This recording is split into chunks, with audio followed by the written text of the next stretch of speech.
ಪ್ರಿಯಾಂಕ್ ಖರ್ಗೆ ಅವರು ಖಾಸಗಿ FSL ವರದಿ ಬಹಿರಂಗಪಡಿಸಿದ್ದಕ್ಕೆ ಅಂತವರಿಗೆ ದೇಶದ್ರೋಹಿಗಳು ಅಂತ ಕರೆದು ಈಗ ಇಲ್ಲಿ ನಾವು ಭಾರತೀಯ ಜನತಾ ಪಾರ್ಟಿಯವರು ನಾವು ಇನ್ನೊಂದು ಯೋಚನೆ ಮಾಡ್ತಾ ಇದ್ದೀವಿ. ಈ ಸರ್ಕಾರದಲ್ಲಿ ಯಾರ್ಯಾರು ಈ ರೀತಿ ಹೇಳಿಕೆಗಳನ್ನು ಕೊಡ್ತಾ ಇದ್ದಾರೆ ಮಂತ್ರಿಗಳು, ಇವರು ಕೂಡ ಒಂದು ರೀತಿ ದೇಶದ್ರೋಹಿಗಳೇ. ಯಾಕೆಂದರೆ ನಾವು ನೋಡಿ, ಇವತ್ತು ನಾವು ಮಾತನಾಡ್ತಾ ಇರ್ತಕ್ಕಂಥ ರಾಜ್ಯದಲ್ಲಿ ನಡ್ತಾ ಇರ್ತಕ್ಕಂಥ ಒಂದೊಂದೇ ಘಟನೆನ ಗಮನಿಸಿ ನೀವು.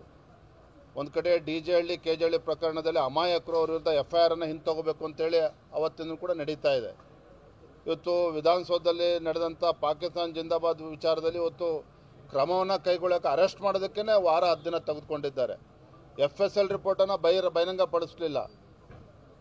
ಎಲ್ಲರ ಪರಿಣಾಮ ಇವತ್ತು ಇಡೀ ರಾಜ್ಯದಲ್ಲಿ ಇವತ್ತು ಏನೇನು ಮೊನ್ನೆ ಬಾಂಬ್ ಬ್ಲಾಸ್ಟ್ ಆಗಿರ್ತಕ್ಕಂಥ ಪ್ರಕರಣ ದಿನೇ ದಿನೇ ಹೆಚ್ಚಾಗ್ತದೆ. ಅದು ನಮ್ಮ ಕಾಳಜಿ ಇರ್ತಕ್ಕಂಥದ್ದು.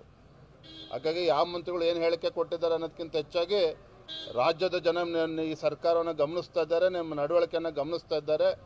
ಎಚ್ಚರಿಕೆಯಿಂದ ಈ ಸರ್ಕಾರ ನಡ್ಕೊಳ್ಬೇಕು ಅನ್ನೋದು ಭಾರತೀಯ ಜನತಾ ಪಾರ್ಟಿ